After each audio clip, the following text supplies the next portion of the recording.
2.7.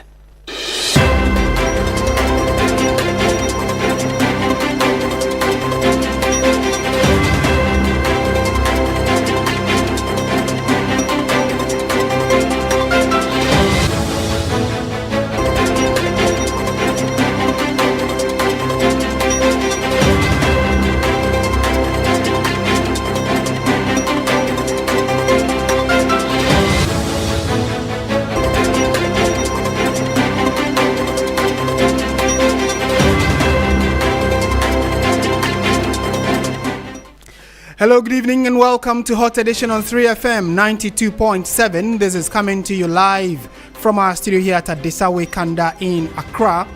I am Martin Asiedu-Dartey. Coming up this evening, the Economic and Organized Crime Office currently holding former Chief Executive Officer of the National Food and Buffer Stock Company Limited, Hanan Abdul Wahab Aludiba, and his wife after the Attorney General dropped charges against them and brought in new ones. We have details of that for you in a moment.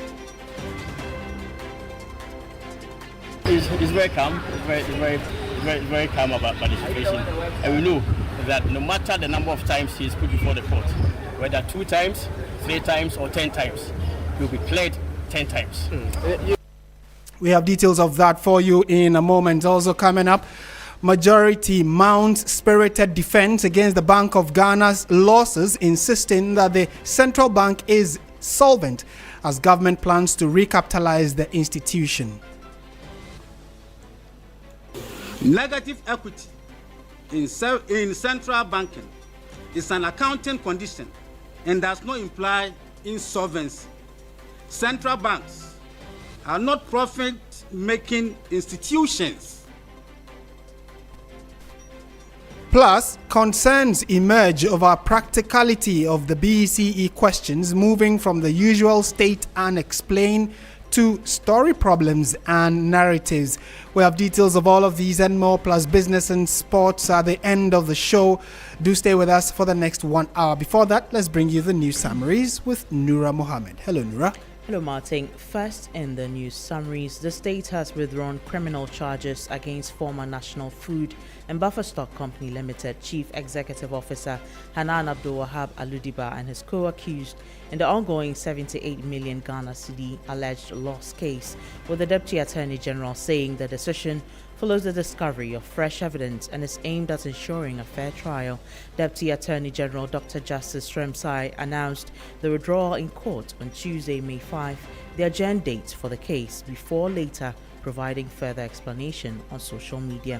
Meanwhile, several illegal structures at the Sakumono Ramsar site in the Greater Accra region have been pulled down as authorities intensify efforts to protect the environmentally sensitive area and reduce flooding risks. The exercise, which began on Tuesday, May 5, forms part of an ongoing enforcement operation led by the Forestry Commission in collaboration with the Greater Accra Regional Security Council, RECSEC, and the Tema West Municipal Assembly. Also in the news summary, the Western Regional Minister Joseph Nelson has described as troubling several recent incidents of attacks on firefighters in the line of duty. According to him, firefighters are not just emergency responders, but men and women who risk their lives to safeguard lives and property from fire destruction. Any attack on them while discharging their mandate, he said, is a sabotage of public safety. Also, Municipal Chief Executive for Shama in the Western region, Paul Otus Dentu, has expressed shock that some aggrieved youth of Nyankrum blocked their road despite being aware that the contractor is still on site. On Monday, however, some youth with the support of commercial drivers set portions of the 1.5-kilometer stretch ablaze using tires and other materials, effectively blocking the road and disrupting both vehicular and pedestrian movement.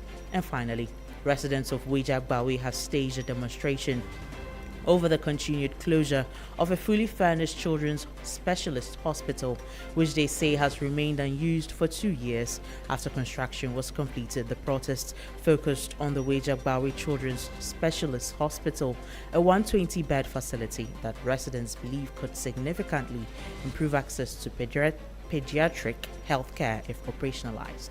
That brings us to the end of the summaries. Over to you, Martin. Thank you very much. Nura, for those news summaries. Let's settle for the details of our stories. Now, we're starting from the courts, and the Economic and Organized Crime Office is currently holding a former chief executive officer of the National Food and Buffer Stock Company Limited, Hanan Abdul Wahab Al-Ludiba, and his wife, Faiza Asiedu-Dartey. This was after the Deputy Attorney General, Dr. Justice Sremsai, withdrew charges against the former CEO and his wife in the 78 million Ghana cedi alleged loss. The two, who were standing trial alongside others over their alleged involvement in the purchase and supply of foodstuffs under the National School Feeding Program, had pleaded not guilty to all charges. When the case was called on Tuesday, the 5th of May, Dr. Sremsai informed the court of the decision to discontinue proceedings after the couple, the earlier proceedings against the couple. The court subsequently struck out the charges as withdrawn. Dr. Sremsai later wrote this on social media, and I'm going to quote verbatim the key components of what was written on the Deputy Attorney General's social media pages. It says, and I'm quoting, "Following the discovery of fresh evidence, we have a while ago withdrawn from the prosecution of all the accused persons in the case of the Republic versus Hanan Abdul Wahab Al-Ludiba and 4 others. This is to afford each of the accused persons a fair and a more speedy trial in accordance with the Constitution," unquote. So after that, drama unfolded in court when the two were subsequently re-arrested by officials of the Economic and Organized Crime Office. Details are currently sketchy, as no reason has been adduced for the re-arrest. And we'll in a moment be hearing from the former Deputy Attorney General, who is the lawyer for the first accused, Abdul Hanan, on what he has to say about the development. But many of you have already been sharing your thoughts on this. You can keep them coming on our Facebook and YouTube pages where this bulletin is streaming. And if you are there, you will see the videos of the proceedings in court today, where Hanan and his wife appeared, and also their defendants and their lawyers in a tete-a-tete with the media, and how the entire proceedings went about. But now let's listen to Godfrey Dame, who is former Attorney General and lawyer for Abdul Hanan Wahab. The proper way, as I indicated, is to undertake painstaking investigations as we did, and not to hurriedly lump the accused persons before the court, put them before the court and all that. I mean, when we took our time to conduct investigations and all that, their only answer was to delay. The only answer of the NDC then was to delay the prosecution. And of course, the court also aided it with all manner of rulings and all which stratified the prosecutions. And today they seek to rush the same court into convicting the accused persons who happen to be MPP people. And of course, all the NDC persons who have been prosecuted, they have discharged them, so not prosecuted. So you see in this country a manifestation of gross abuse of procedural discretion. I mean, when accused persons are before the court, cases are concluded, they have been adjudged to have a case to answer by court competent jurisdiction. The Attorney General comes to discontinue all and then puts before the court a new set of accused persons who are all MPP appointees. And without any evidence at all, he undertakes the prosecution only for him to discontinue, and then right after start rearresting them and trying to take investigations on. We look to see, and he's not even able to start, and he has to the trial, the whole trial will have to commence again. I mean, it's very calm. It's very calm about the situation, and we know that no matter the number of times he is put before the court, whether 2 times, 3 times, or 10 times, he will be cleared 10 times. And that is the deputy, the former Attorney General, I beg your pardon, is former Attorney General Godfrey Dame, who happens to be the lawyer for the first accused, Hanan Abdul Wahab Al-Ludiba. And so let's go to the phone lines now and try and get some further perspectives on this, get some legal positions on it to see, first of all, what this means, this current strategy of saying that, well, all charges have been dropped, but, well, there are new issues that we have against you, so we want you to be rearrested and to stay and answer for them. Austin Bracco Powers is a private legal practitioner. Thanks for joining us, sir, and a very good evening to you. Good evening, Martin. Hope you are doing well. Very well, thank you. What do you make of this current strategy that we are seeing from the Attorney General, which is that we were told that the earlier charges have all been withdrawn, but new charges have been laid before the court, on the back of which the accused persons, Abdul Wahab Aludiba and his wife, have been rearrested? Martin, let me say good evening to your listeners and those watching on social media. First off, it is important to note that the decision by the Attorney General to withdraw charges and have them struck out by the court is legally permissible. And this falls within the prosecutorial discretion. Now, Martin, you must understand that under Ghanaian criminal procedure, the Attorney General, and by extension, anyone appointed or delegated by the Attorney General, has the constitutional authority to initiate, continue, or discontinue criminal proceedings. Now, what this means is that the state can withdraw charges where it considers that, one, the evidence is insufficient. Two, continuing the case is not in the interest of justice. And three, that it requires further investigation. So it is within their right to do so. And importantly, Martin, a withdrawer is not the same as an acquitter. Okay. A withdrawer is not the same as an acquitter, and we must have this, that we must settle this doubt in our mind. It does not finally determine the guilt or innocence of the accused, and again, the state retains the right to re-initiate the proceedings if justified. Martin. Okay. So the explanation given by the was the discovery of fresh evidence, and those were the words of the Deputy Attorney General, fresh evidence. From a legal standpoint, what does that typically imply, and how strong must such evidence be to justify withdrawing an ongoing prosecution?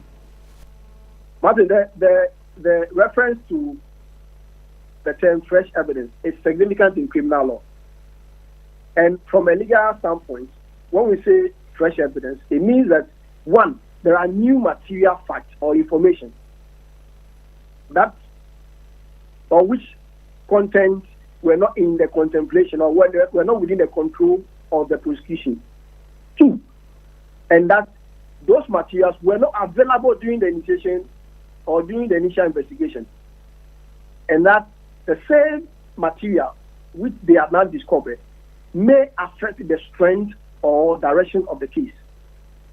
Now, we need to understand that this could include new witness statements, documentary or forensic evidence, financial or digital records, and sometimes previously undiscovered links or transactions. But we must understand that it is not every new piece of evidence that justifies withdrawal. The evidence that may justify the withdrawal of the matter must be one which is material. Okay. So the AG could not have withdrawn the case on the basis of having discovered new evidence. But the evidence that they claim to have discovered must be material, credible, and potentially decisive, one which will help them, or which will help them to grant a successful conviction. So, Martin, in summary, in practice, when we say fresh evidence, we are saying that the prosecution believes that the current charges are either incomplete, defective, or premature in light of new findings. That is why they are withdrawing. So it's more like I'm withdrawing to go organize myself. That is in simple terms, that's what it means. I see. Which means that although there is fresh evidence, and like you indicated in your earlier submission, the fact that we have withdrawn an earlier case, it does not mean it's been totally, done away with. So although there is fresh evidence, the old case or old issues that were raised against you could be brought back and added to this fresh evidence, and the prosecution will continue.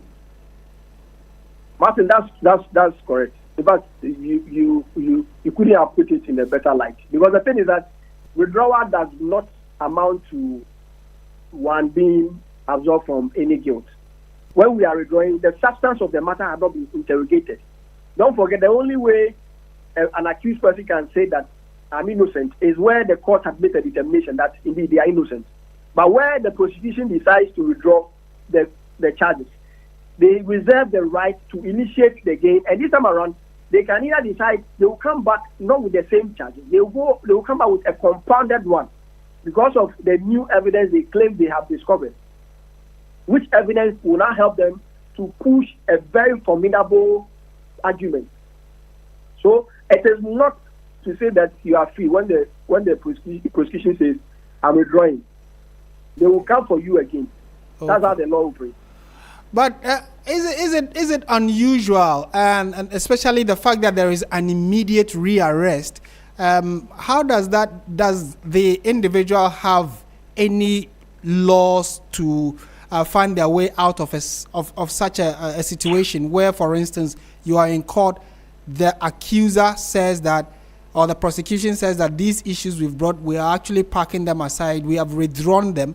However, we are bringing in fresh charges, and because of that, you have to be rearrested. So your freedom is not guaranteed, and that immediate form of arrest, is there a legal way around for the accused? Yes, Martin. I'm happy you made reference to the immediate rearrest of the couple by Iyoko. Now we just must understand that it's legally permissible, but it must be done within certain conditions. The thing is that I've intimated that a withdrawal of the charges does not create double jeopardy, or it does not stop the state from arraigning those individuals. Again, the double jeopardy only applies. So we say double jeopardy that is where if you have been convicted already and you have been released, or you have been acquitted and discharged by the court, that's where you can say that, oh, I've already been declared innocent. On the basis of that, you cannot re-arraign me in court. Here, it does not play out. Therefore, the rearrest is lawful. However, it can only be lawful if there is reasonable suspicion of a crime, and the arrest is tied to ongoing or new investigations. And again, due process is followed. Now, I'm convinced that perhaps because they claim that they have discovered new evidence, if they have discovered new evidence, then as part of their investigation, they must give the evidence to the accused persons to respond to those evidence. And right. Again, if they claim that they are investigating because of the new evidence, it means that now they to re-interrogate the couple or the parties or the accused persons so that they can now be able to have further evidence or further facts to their case. So, Martin, the rearrest is lawful. However, there is an important caution here. The power must not be abused, because it's something that we are seeing one too many. The state power, the use of state power must not be abused. And the rearrest should not be used to harass or oppress the accused person. Often than not, it becomes the norm, and it tends to, cast doubt in the minds of ordinary Ghanaians as to whether or not the state power is being used to protect Ghanaians or is being used to abuse and harass Ghanaians. But in all these things, I believe it's within the powers of the court to intervene if the arrest is arbitrary, if the process appears malicious or politically motivated. Their lawyers have a way to go about it. But Martin, legally, it's permissible. Okay. Mr. Powers, Bracco Powers, thank you so much for your time and your thoughts as always. Thank you.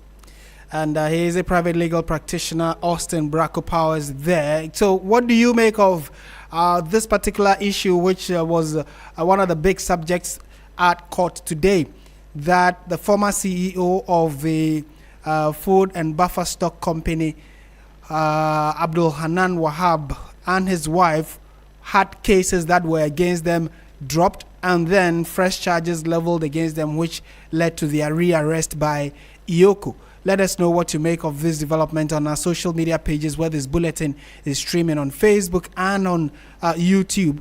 You can be a part of the national conversation.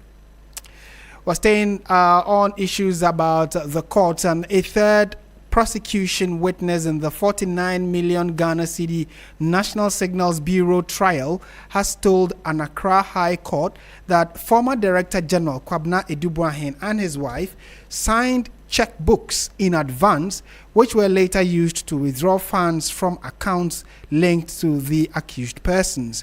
Mildred Donko, a former director of Advantage Solutions Limited, made the disclosure during her examination in chief before Justice Francis Achibonga at Criminal Court 3, with the Deputy Attorney General leading her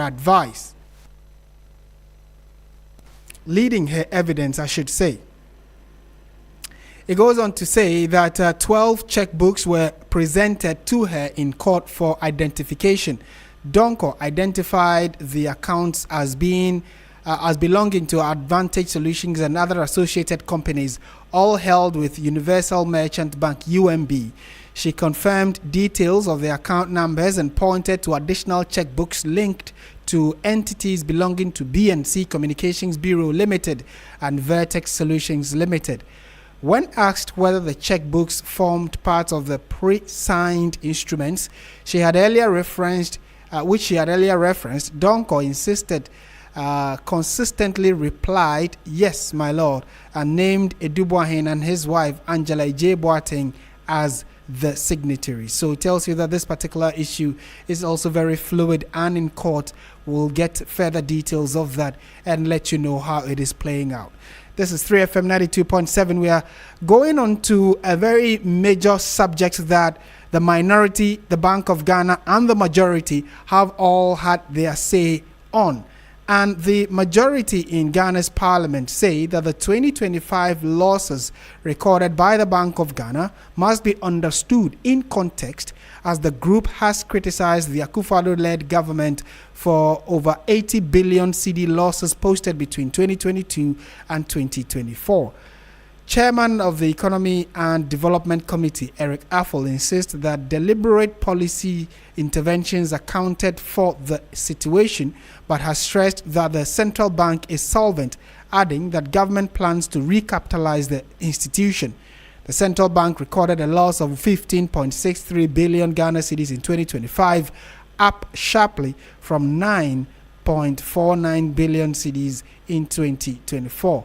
Meanwhile, former Finance Minister Dr. Amin Adam has petitioned the International Monetary Fund, the IMF, asking for strict surveillance to ensure maximum transparency in the Bank of Ghana's operations. The ranking on the committee, or the Finance Committee, has posited that the losses in 2025 have material implications for the country's macroeconomic stability and fiscal outlook. He mentions what he says is the actual cost and high open market operations. One thing the minority has consistently referenced is the sale of gold, which they believe has helped the Bank of Ghana maintain some dignity. In that letter to the IMF, Dr. Amin Adam says that has tailored specific recommendations like publication of policy solvency measures, disclosure of quasi-fiscal operations, and others. Let's now listen to the majority, the chairman of the Economy and Development Committee of Parliament, the chairman of the Economy and Development Committee, Eric Affle, who addressed the media earlier today. Negative equity in central banking is an accounting condition and does not imply insolvency. Let's take it again. Negative equity in central banking is an accounting condition and does not imply insolvency. Central banks are not profit-making institutions. Central banks are not profit-maximizing institutions. Rather, they are stabilizing institutions. Simply put, the bank's balance sheet reflects the cost of stabilizing the economy during a period of severe economic distress. That is where I want the press to carry it. That's where I want the press to carry it. I'm taking it again. Central banks are not profit-maximizing institutions like the commercial banks. Rather, they are stabilizing institutions. Simply put, the bank's balance sheet reflects the cost of stabilizing the economy during a period of severe economic distress. My friends from the media, you know the economy we inherited, Ghanaians inherited from the MPP. at the beginning of 2025. And these are the results. These are the diagnosed medicine for this economy, for this financial and price stability we are enjoying in this country. Between 2022-2024, the Bank of Ghana recorded cumulative losses of approximately 80.85 billion Ghana cedis in the era of the MPP. For instance, in 2022, the Bank of Ghana incurred a loss of 60.81 billion Ghana cedis, 10.55 billion in 2023, and in 2024, 9.49 billion Ghana cedis. This period coincided with one of the most severe macroeconomic crises in Ghana.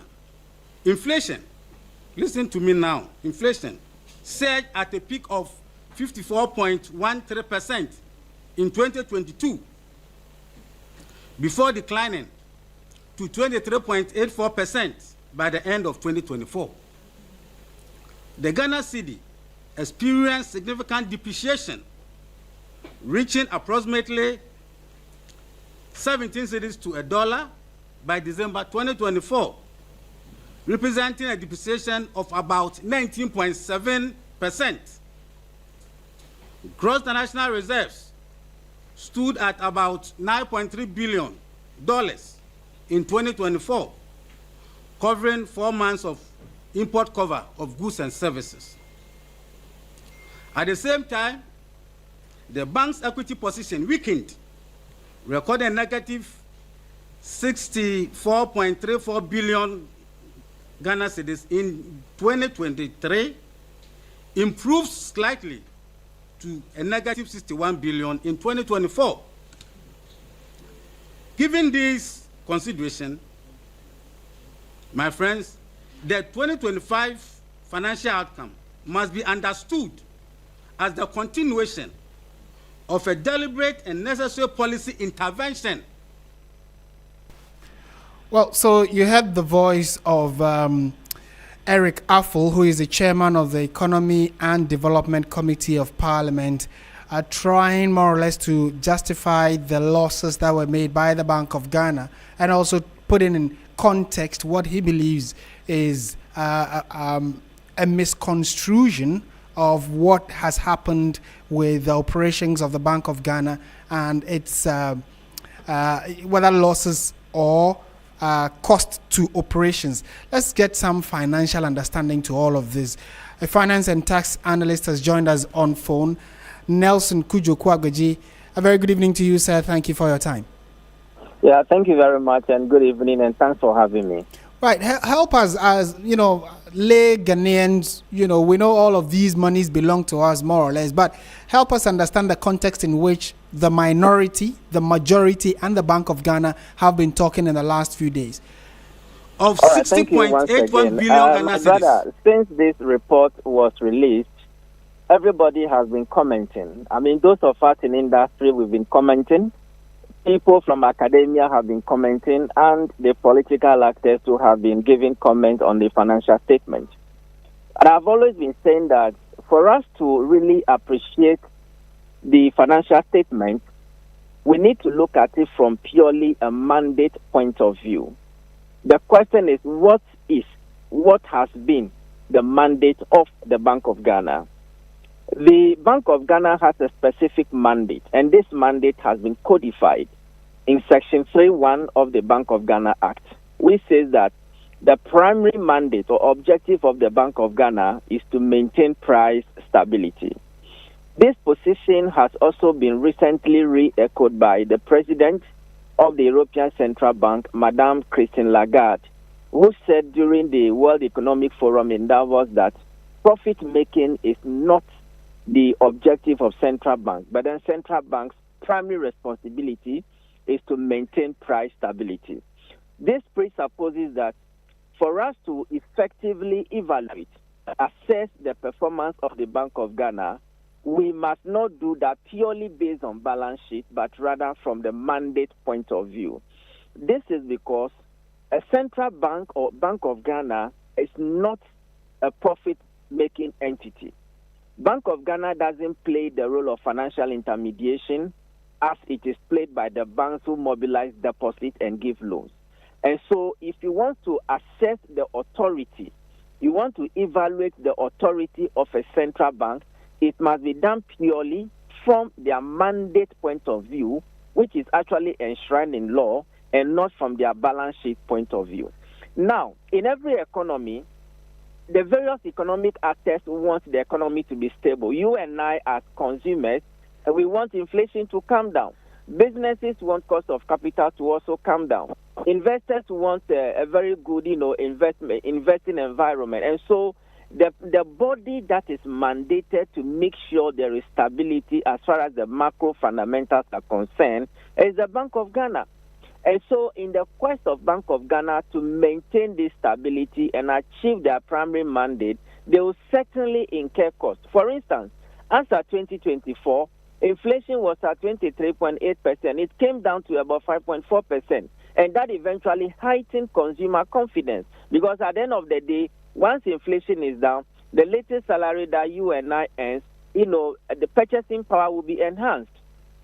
Again, as at the end of 2024, cost of capital was over 30%. But that actually came down to about a little over 20% as at the end of 2024. Our currency depreciated by 20%, but appreciated by 41% by 2025. And so the fundamental question that we need to ask ourselves is, at the end of 2025, has Bank of Ghana been able to achieve its core mandate of maintaining price stability? The answer is yes. But as I did indicate earlier, we cannot achieve such a significant improvement in the economy without, incurring costs. Now, when you are moving inflation from 23 to 5.4%, certainly you have to sterilize the economy. By sterilization, Bank of Ghana has to absorb excess liquidity from the system by way of issuing the Bank of Ghana bills to the banks. And when the banks go there to buy, the Bank of Ghana pays out interest, and that is, treated as an interest expense, or what we technically call a policy, cost. And so that is justifiable. So for me, from the analysis we have done, the losses made by Bank of Ghana is the inevitable cost of stabilizing the economy that actually inure to the benefit of all of us, businesses, consumers, government. In fact, government debt actually reduced from 61.8% to about 45.3% as a result of the appreciation of the cedi. And so from operational point of view, there is nothing wrong with Bank of Ghana declaring 15.6 billion as a result of their operation, because it was needed in order to tone down the temperature of the economy in terms of inflation. Right. Then again, our reserve was about $9.1 billion at the end of 2024, and that shot up to about 13.8%. It's as a result of the domestic debt exchange program. Again, as a result of the appreciation of the cedi, the foreign assets that were held by Bank of Ghana in foreign currency became worth less, and so there were some, accounting losses which were classified in OCI. And OCI, gains or losses are not real gains or losses. They are just accounting losses, because once the cedi stabilizes, we expect that, losses to reverse. And so for me, from purely a market point of view, and somebody who believes in the mandate of the Bank of Ghana to maintain price stability, I think the losses made by the Bank of Ghana are justifiable because the benefit inure to the economy. Right. Thank you for that foundation you have laid for this conversation. So I can then deduce that the losses which have become a bone of contention, the 15.6 billion Ghana cedis, are justified based on the current fiscal position of the country, the economy, the Bank of Ghana's reserves, etc. And so you are saying that this is standard procedure when you are talking about money in terms of the volumes and quantum we are discussing. It is standard procedure. Making losses is part of the operations of institutions like the Bank of Ghana and Bank of England, Bank of America. All of those state-owned financial institutions incur debt as part of their operations. That's what you're saying. Certainly, yes. That is exactly what I'm saying. And so that is why, if you want to look at it from purely balance sheet point of view, then it means that you are mimicking the central bank to commercial entities. Don't forget that we've started deteriorating our balance sheet since 2022. In fact, as at the end of 2022, we had a negative equity position of about 55 billion Ghana cedis. And that was, as a result of the domestic debt exchange program. You know that every year, Bank of Ghana loses about 13 billion Ghana cedis because about 50% of the interest that they have been earning were forgone as a result of the domestic debt exchange program. And so every year and then, we'll continue losing 13 billion Ghana cedis until those government of Ghana bonds mature. Again, in 2023, we also incur about 66 billion Ghana cedis in terms of equity. So we have negative equity in 2023 as a result of OMO operation and the post-DDP effect. So 66 billion as at the end of 2023. Then when we came to 2024, the cedi actually depreciated. And as a result of the depreciation of the cedi, we actually made about 5 billion gains, and that actually reduced the negative equity from 66 billion to about 61 billion, Ghana cedis. Then in 2025, we made about 15.6 billion in a normal operation and about 19.6 billion in OCI, giving us a total of about 35 billion Ghana cedis. That added up to the 2024 negative equity and currently bringing us to 96 billion, Ghana cedis. As I did indicate, these are inevitable costs of stabilizing the economy. Businesses have benefited, consumers have benefited, government as an entity have benefited, and even households have also benefited from the losses that the Bank of Ghana made. Yeah. Going forward, what is going to happen is that, number one, inflation is at 5.4, so we don't expect much sterilization this year. So we don't expect Bank of Ghana to incur that amount of money in terms of OMO operation. Secondly, as at the end of the first quarter, the cedi depreciated by 3.9%. And which means that we are not expecting the cedi to appreciate that much this year. And so the losses that we have made in OCI, we may be able to reverse part of it, this year. And so we are even expecting that by the end of the year, we should be able to reduce significantly the 96 billion Ghana cedis equity, that we are all talking about today. Right. Two final questions, then you can take leave of us. The concern has been the amount of money, 15.6 billion.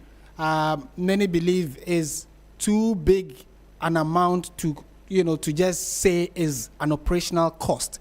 But in the context that you speak and the volumes of monies we are talking about, that is a small percentage, is it, compared to the total amounts we've lost in time past?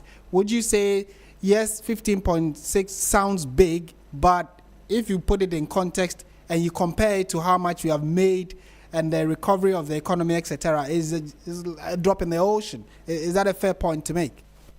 Well, the total revenue for this year increased by 137%, despite the 13 billion foregone income, okay?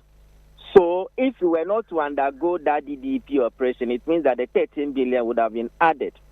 For me, I am not doing that comparative analysis as to say, we have made a loss of 15.6 billion, which is more or less than what has been incurred in the past. The fact of the matter still remains that to the extent that Bank of Ghana has been able to achieve its primary mandate of stabilizing prices, for me, that is largely enough because we have all benefited from that. Imagine this economy being overheated. If you recall, even in December 2022, inflation was more than 50%. And how can you grow an economy when you have an inflation of 50%? And cost of capital was more than 35%. And so we should look at it purely from, the mandate point of view. In any case, nobody is saying that Bank of Ghana is not set up to be making profits, so they should continue making losses. No, that is not what we are saying. What we are saying that to the extent that the economy is stable, rating agencies are giving us favorable rating, and then business confidence is back, consumer confidence is back, investor confidence is back to the economy. That is largely sufficient. As to the issues of the balance sheet, as I did indicate, the 19.6 billion was in OCI, which can easily reverse when the cedi stabilizes. Then, of course, government of Ghana through the finance ministry can equally inject fresh capital to reverse the equity position of the bank. But the fundamental issue still remains that we now have an economy that is responding favorably to the policies of government, unlike the weak and fragile economy that we had in 2024. Right. And finally, we also, as part of this story, we've been told that the former Finance Minister Mohamed Amin Adam has petitioned the IMF for strict surveillance and supervision of our financial operations, especially because we are still under an IMF program hoping to exit anytime soon. What do you make of this decision to ask the IMF to be a bit more stringent regarding our financing? Well, I mean, Ghana is a sovereign country. We didn't only have a political independence, but I think we also had our economic independence and sovereignty. As for the political actors, they can do whatever they want to do. We analysts, we speak to the data as it appears in the financials. The honorable former finance minister petitioning the IMF, I believe, is purely from political angles, and some of us are not politicians. So I think that we should work, cautiously, because the IMF program will be ending very soon. And once the IMF program ends, it means that the fiscal decision, the public finance decision, lies squarely on the shoulders of we Ghanaians. And so the IMF cannot dabble into the affairs of this country as far as we exiting their program is concerned. But of course, I mean, he is at liberty to petition the IMF, and we are all waiting to see what IMF will do, whether they will raise any preliminary. But let me quickly add that one of the most important things about this report that even the IMF will agree is that the Bank of Ghana governor has been very transparent with the figures. You realize that even the minority couldn't question the authenticity of the various disclosures in the account. Right. And so I think that is a mark of an ethical leader, and we need to give that credit to the governor, because the figures as they appear in the financial statement are not questionable. They reflect the reality on the ground and the reality of the position and performance of the Bank of Ghana. Right. As for what the political parties or the political actors will do, I mean, they will handle it at their end. But for us as analysts, we are looking at the figures the way it appears in the financial statement. Right. Thank you for your time and education. You've given us some Finance 101 lessons here. Thank you very much, Nelson. Thank you very much for having me. Right. He is a finance and tax analyst, Nelson Kujo Kwagbeji, there helping us understand, or at least get an idea of what's been going on regarding Ghana's financing, where the Bank of Ghana, the minority and the majority, have all been sharing their thoughts on how feasible the management of the economy has been in the last year or two, and the losses that have been incurred, which clearly to the layman can only be explained as operational cost, although it is in the billions of Ghana cedis. Not to do politics, but if you do compare it to 2022 to 2024, we're talking about 80 billion Ghana cedis losses which were made by the Bank of Ghana, and this time around it's just about 15 billion Ghana cedis. So it is quite a vast difference comparing the losses made under one administration vis-a-vis this administration. But the concern still stands. Why are we losing this amount of money just because we want to run the economy more prudently? Well, the analysts say it is a step in the right direction, and the prudence by the current administration goes to justify why those losses are being incurred. And we can all see for ourselves the fact that the Ghanaian economy is responding favorably to not just the citizens, but to investors and the international community as well. This is 3FM 92.7. Stay with us. When we return from this quick breather, we'll be finding out how day 2 of the ongoing BECE across the country has been. This is 3FM. We'll be back in a jiffy.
There's still 3FM 92.7. A warm welcome back. Let's look at some of the messages some of you have sent in to us.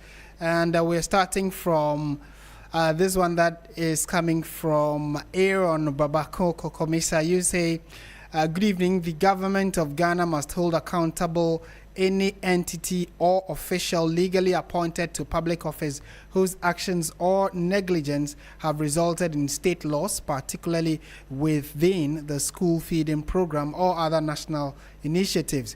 Because these projects are funded by taxpayers' revenue, there is a fundamental obligation to ensure financial integrity.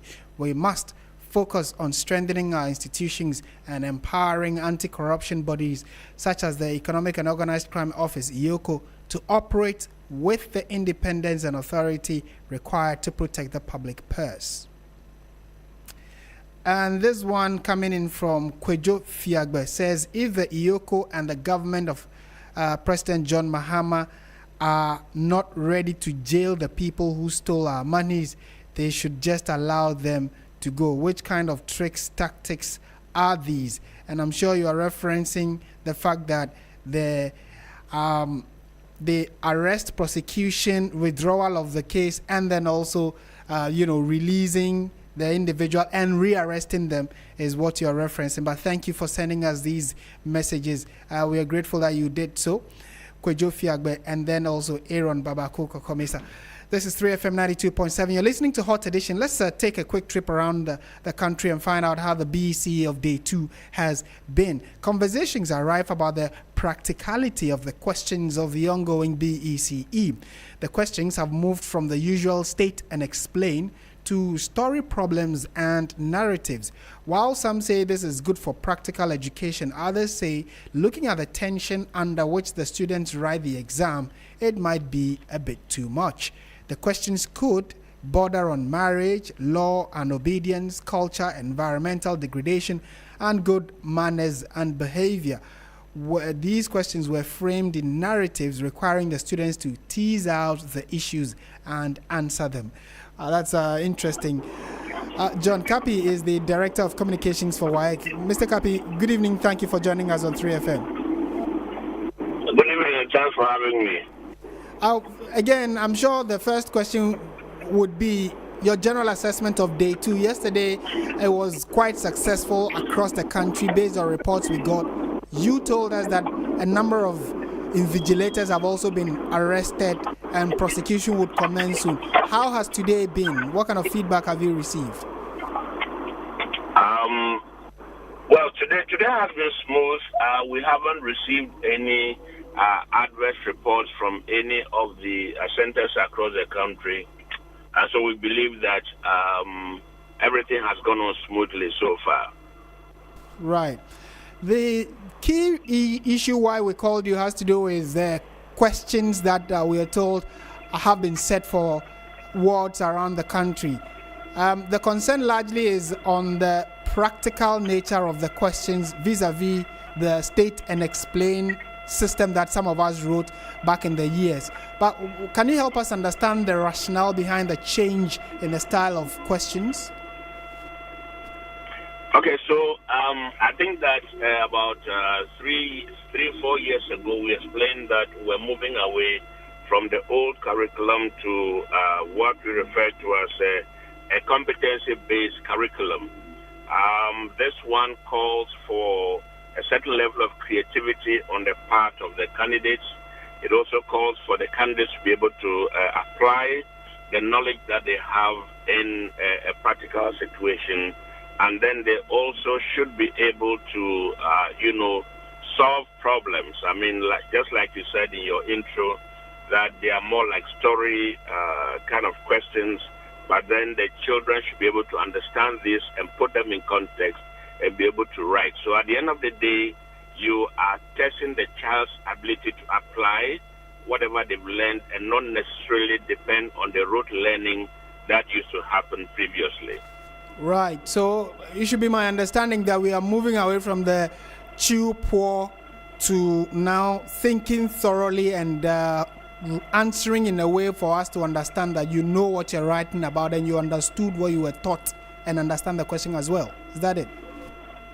Yeah, absolutely. absolutely. That is where we are going, because when we roll out the new curriculum for the senior high schools, that one is also going to be based on this practical nature of the questions, because we are gradually trying to tailor the curriculum towards a career path. And so if you start early and then get them to be this practical in their thinking, this practical in their answering of questions, then we are gradually guiding them towards their individual careers that they want to pursue going forward. Great. And you say it's been on for about 2 years now. What kind of results have you received in terms of this new introduction? How has it been compared to the previous era? Well, if you look at it, initially people complained a little because, of course, every new thing that is introduced has its teething problems. But once it's become something that is, come to stay, people are beginning to appreciate it, and gradually, we are beginning to give ourselves that picture of, coming across as what has been termed the 21st century, thinking skills or practical skills in answering questions. Right. And finally, is this just for the literacy component of the exams, or even the numeracy as well? You have where they need to explain and give reasoning behind the answers they give? No, this cuts across all the subjects that the candidates are going to write about. So it's not just limited to the literacy aspect, but they are going to come across these things in all the other subjects that they are going to write. Right, Mr. Kapi, thanks for the education you've given us on this. Pleasure talking to you. It's my pleasure. Right. John Kapi, Director of Communications at the West Africa Examination Council. So, personally, I think that it is a step in the right direction, where the pupils, instead of just learning 3 + 3 is 6, are now required to explain why 3 + 3 is 6. If you can explain that, send it to us in the comment section, and we'll be happy to share with the rest of the world. And before we bow out, let's take you to some other stories we have for you. And residents of Wejagbawe in the Greater Accra region have taken to the streets in protest over the continued closure of a fully completed children's hospital in the area. The facility, a 120-bed children's specialist hospital, has remained shut for nearly 2 years, despite being fully equipped and ready for use. There is more in this report. The Weja Pediatric Hospital, situated in the Greater Accra region, is equipped with advanced medical units, including neonatal and pediatric intensive care unit, a mother's hostel, and emergency care services. Frustrated residents say the delay in operationalizing the hospital is denying thousands of children access to critical healthcare services. Residents on Tuesday, May 5, demonstrated to press government through the Ministry of Health to operationalize the facility. They argue that families are being forced to travel long distances for emergency care, with some claiming the delay is putting lives at risk. 2 months ago, my sister's child was ill, and we had to go to the children's hospital in Accra, which is very far from our place.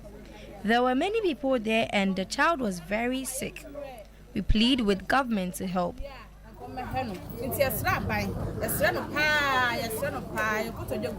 Some protesters also expressed concern over lost employment opportunities, insisting that the unopened facility could absorb trained health practitioners who remain jobless, while a fully furnished hospital sits idle.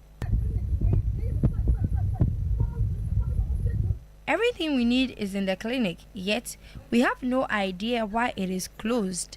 We plead with the government to open it. The 120 specialized health facility, when operationalized, will be the largest children's hospital in Ghana. The demonstration adds to growing pressure on authorities to commission the project, with residents insisting that access to quality health care should not be delayed by political or administrative bottlenecks. And you heard that report there about a 120-bed children's specialist hospital in the Wejagbawe community in the Greater Accra region, which has been left unattended to, although it is fully ready and equipped to be used. So we'll follow up and see what government's position will be on this and update you subsequently. And before we go, though, the Public Accounts Committee says it has had enough of the "we've written to Iyoko" excuse. The chairperson, Abenal Sayasar, is moving to shut down the vague stories assemblies often tell them when they are caught in financial mismanagement in the Auditor General's report. Her solution is to bring the investigators to the witness table. She says going forward, she wants Iyoko representatives right there in the room to fact-check some of the officials in real time. And that story, you can find details of it on our website, 3news.com. That's it for the bulletin. Thank you so much for listening. If you go to our website, 3news.com, you'll find many more stories there as well. My name is Martin Asiedu-Dartey. Bye for now.